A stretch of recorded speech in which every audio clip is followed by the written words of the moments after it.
Hi, strawberry స్కిన్నే keratosis pilaris అని కూడా అంటాము. ఇది వైటమిన్ ఏ డెఫిషియన్సీ ఉన్న వాళ్ళలో జెనెటిక్ ఫ్యాక్టర్స్ వల్ల మనం ఈ స్ట్రాబెర్రీ స్కిన్ అనేది చూస్తూ ఉంటాము. ఎక్కడైతే హెయిర్ ఫాలికల్ ఉంటుందో హ్యాండ్స్ కానీ మనకి లెగ్స్ కానీ అక్కడ ఈ కండిషన్ అనేది ఎక్కువగా ఉంటుంది. ఇందులో మనం స్కిన్ని టచ్ చేస్తూ ఉంటే మనకి రఫ్ సర్ఫేస్ ఏరియాని టచ్ చేస్తే ఎలా ఉంటుందో అలా ఉంటుంది. ఇలాంటి కండిషన్లో మనం ఎలాంటి ప్రికాషన్స్ తీసుకోవాలి? రఫ్ స్కిన్ ఉంటుంది కాబట్టి మనం మాయిశ్చరైజర్ అనేది రెగ్యులర్గా అప్లై చేస్తూ ఉండాలి.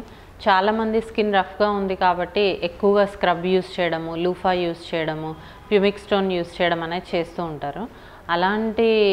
అలాంటి ప్రాసెస్ మనం చేయడం వల్ల ఏంటి అంటే స్కిన్లో ఉన్న ఆయిల్ కంటెంట్ వెళ్ళిపోయి ఇంకా స్కిన్ రఫ్ అయ్యే ఛాన్సెస్ ఉంటుంది. సో అలాంటి ప్రాసెస్ యూస్ చేయకండి. దాని బదులు mild exfoliating agents like glycolic acid use చేయడం వల్ల చాలా బెనిఫిట్స్ ఉంటాయి.